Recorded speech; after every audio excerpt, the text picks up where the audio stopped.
Time ম্যানেজমেন্টের অভাবে ভিডিওগুলি আপলোড করা আর হয়নি। আজ একটু সময় করে আপলোড করছি। তো সবাই কেমন আছো? সোলানে পৌঁছে এটা আমাদের হোমস্টে। প্রথমে তো পাহাড়ি জায়গায় রুম খোঁজাটা একটা চাপের ব্যাপার, কারণ পার্কিং পাওয়া যাচ্ছিল না আর কি। আমরা প্রায় 2 ঘন্টার কাছাকাছি অনেক রুম খুঁজেছি, কোনোটা মনে লাগছিল না। এটা আমাদের হোমস্টে থেকে যেখানে ছিলাম তার জানলার বাইরে সোলানের দৃশ্য আপনাদের দেখাচ্ছি। রাত্রিবেলা সোলান এত সুন্দর লাগে দেখতে। তারপর দীপাবলির সময় আমরা গিয়েছিলাম, ভিড় কম ছিল।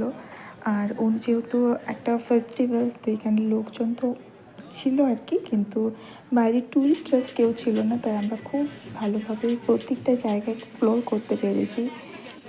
সকাল থেকে এত জায়গা আমাদের ঘোরা হয়েছে, আমরা ঠিক করে লাঞ্চ করতে পারিনি।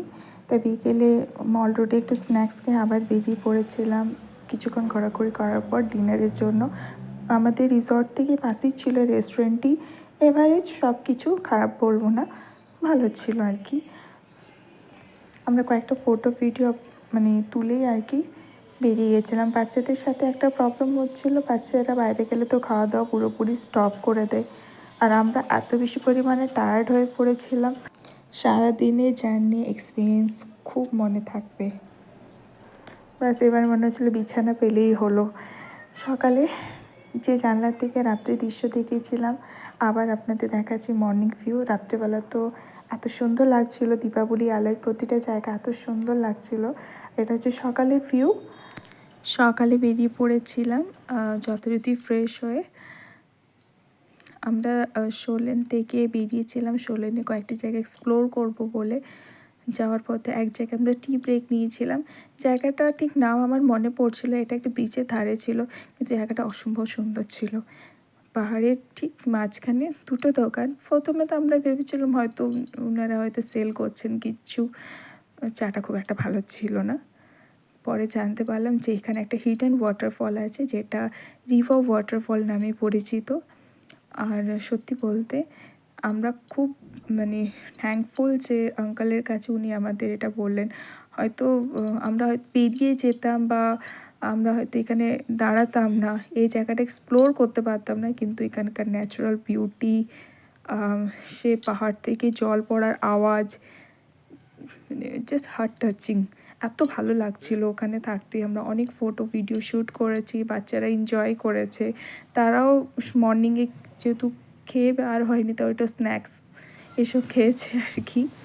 তারপর যখন ওয়াটারফলে পৌঁছায় আর কি, বাচ্চারা এত এনজয় করেছে জাস্ট ওয়াটারফলে নামার জন্য। কিন্তু জলটা এত ঠান্ডা ছিল ওদের, আমরা কুমির সাপ এসবের ভয় থেকে আটকে রাখছিলাম, কিন্তু ওরা তো কোনো বাধাই নামেনি, অ্যাট লাস্ট নেমেই ছিল।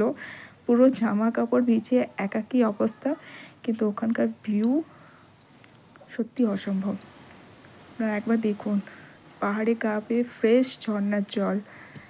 আমি গুগলে এটা দেখেছিলাম, কিন্তু এটা যে এখানেই আছে সেটা আমাদের জানা ছিল না। থ্যাঙ্কফুল টু আঙ্কাল যে আমাদের এটা বললেন। আর এটা আমাদেরও খুব সৌভাগ্য যে এটা আমরা দর্শন করতে পেরেছি, উপলব্ধি করতে পেরেছি।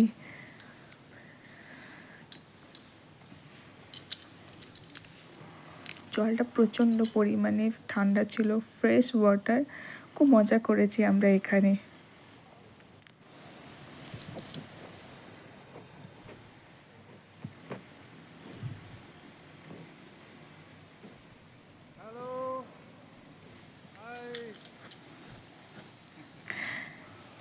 এত সুন্দর জায়গায় এসেছি, একটু ভিডিও না করলে হয়?